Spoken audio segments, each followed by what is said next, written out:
Today in our 2016 Chevrolet Tahoe, we're going to take a look at and show you how to install the Roadmaster EZ4 baseplate kit. Its part number is RM-523179-4. Here's what your baseplate's going to look like installed. As you can see, we're going to have our removable arms here on each side. That gives us that connection point we need to connect from our vehicle to the back of our towed vehicle. When not in use, these can be removed so you don't have big arms hanging out of the front of your Tahoe. Just pull the little pin on each side. That's going to allow us to rotate those out of the way. Now it's also going to have your safety chain connection points. You can see a pretty good size hole there, so you can easily connect your safety chain to that, or if you need to, if you've got a bigger hook, you can use a quick link and then connect to that. The baseplate has wiring attachments already connected there, so we'll be able to use our 6-pole or our 4-pole, get that screwed onto the front. And there's also been a tab already welded on to connect your breakaway switch to. Now to begin our installation process, we've got our radiator cover up here we're going to remove. Now, no matter what model you have, you've got 6 pushpin fasteners right here across the backside. And then there's a little variance on this front edge. It'll either have clips, which you want to go underneath and kind of unclip, or ours has 6 more pushpin fasteners, which we'll show you how to do now. So we need to lift up on the center portion of that. Then once that comes up high enough, you can then take that lower portion out. And we're going to do that for all 12 fasteners going across this cover. All right, now once you've got all those off of there, you can see it's just going to lift off. If you had those clips on the front, you take them off of the back and then you'll just work this up, unclipping as you go. And we'll just set this aside somewhere safe. Now once we have that panel out of the way, we're going to have 6 bolts across the front end here. They look just like this. You want to use a 10mm socket. We'll get these removed. Now if we look in their fender well here, this is our driver's tire. We're going to be right in front of that. We have 5 screws. You'll need a 7mm socket, and we're going to take all 5 of these out. Now again, depending on manufacturer's variance, there may be 6 of these. The one we'll avoid is going to be this one up here. That's not one that we need to take out. Now with the 5 of those removed, if you look right up at this seam where the body meets the fascia, we've got one that's pointing straight up. We're also going to be removing that one. And we'll go over to the passenger side and do the same thing there. Now we're underneath, and in front of both of our tires, you're going to see that fender liner that comes down.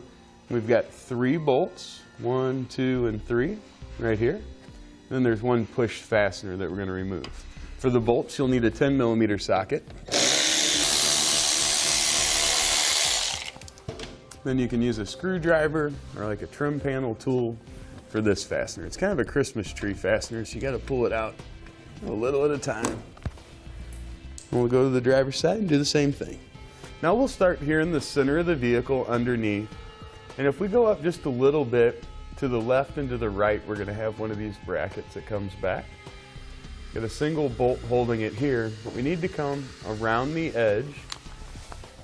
And inside of here, we're going to have 1, 2, and then the same spot as this one, just on the other side, a 3rd screw to take out.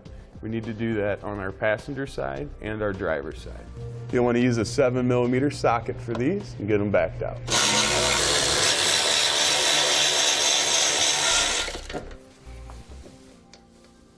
Now we're going to pull the skid plate off the bottom here. You're going to start with 2 larger bolts. They're kind of farther up here behind the bumper. You want to use a 16mm socket and get those taken out. Then if we come back a little bit further, we've got 4 10mm headed bolts that we're going to take out.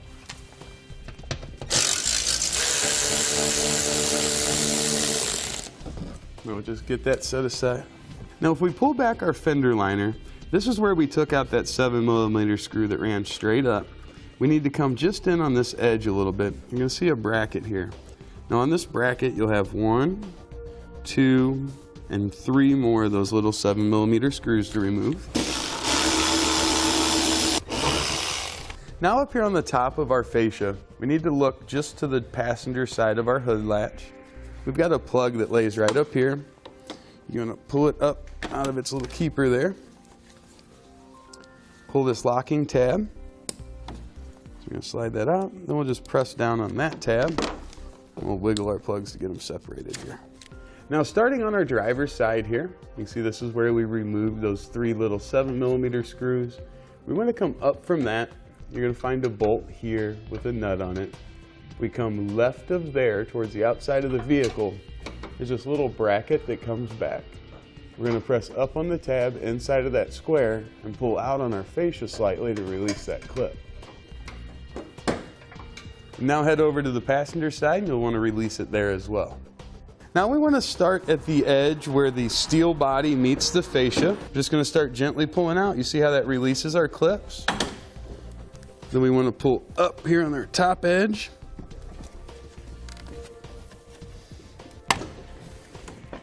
Then we'll just take this over and we can set it someplace safe. Now with that fascia out of the way, we can put our base plate cross bracket in place. You can see this is going to fit up. This is the Endear frame rail. That flat spot, you want to just support it right up underneath that on both sides. We're using a couple of pole jacks here just to keep everything supported. Now we're going to have our nut plate. This is going to slide over top of the frame rail. See if we can bring that in just like this. We want that to be as far forward as possible. Once that's in place, we're going to take our 7-inch bolts. I'm going to get these up and threaded in to those nut plates. We've got 4 of these to do on each side. And one thing you want to keep in mind, every fastener that we put in, we're going to use red Loctite on.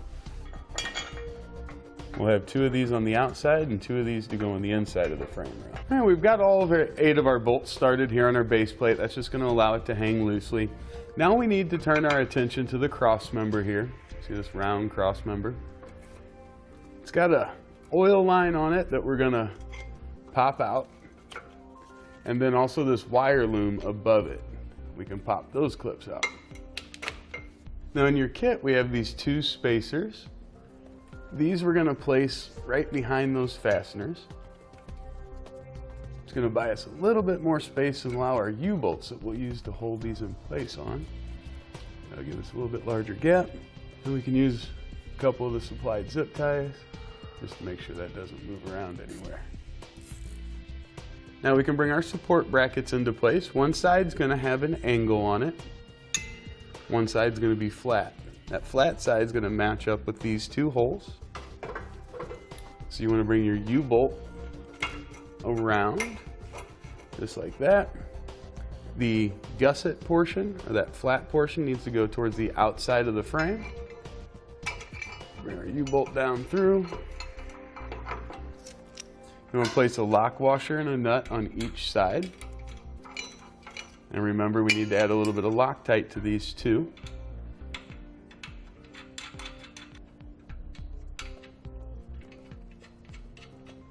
Now we'll use our shorter 1/2-inch bolts. We're just going to bring our bracket up so it matches our base plate. See red Loctite. Bring that through, place a lock washer and nut on the other side. Now we'll head over to the driver's side and we'll get our bracket put on there as well. Now we want to even out our base plate from side to side. You can go from this flat bracket here, the outside edge, over to the frame right there. Those are 2 good fixed points. And once we have these matching on both sides, we'll start tightening up our lower bolts here. Just make sure your base plate doesn't move.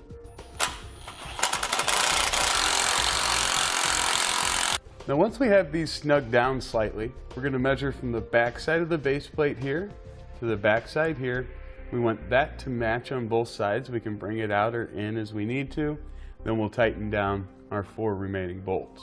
And to tighten these down, you also want to use a 19mm wrench and socket. Now once we have everything nice and snug, we're going to go through and torque everything down to the specifications listed in our instructions.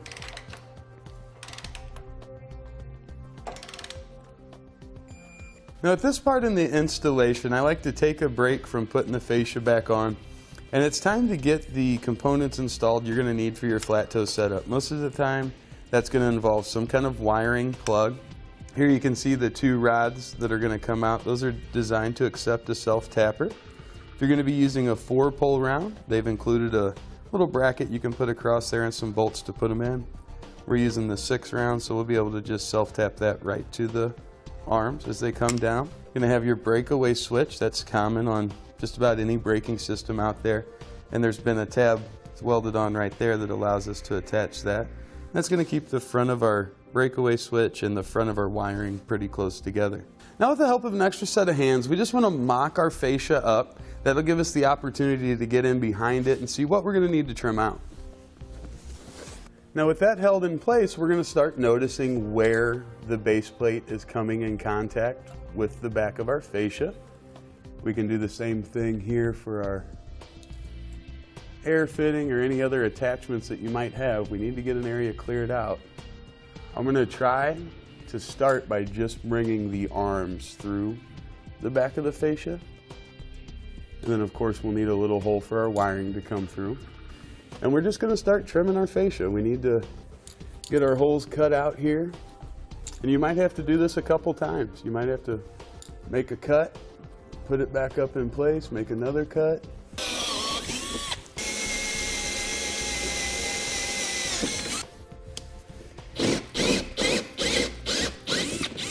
Right now we've got all the areas cleared out that we had marked the first time. We're going to go ahead and test it up there, see if it fits. If it does, great. We'll pull it down, kind of clean it up.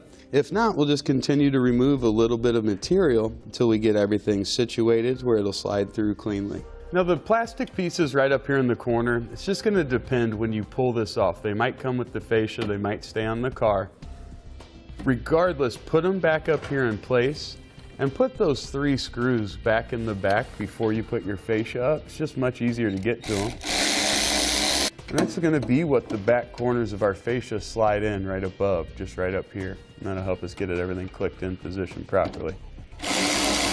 Now we can go over to the driver's side and do the same thing there. Now if you've made your other adjustments, we'll try to get this put back in place here.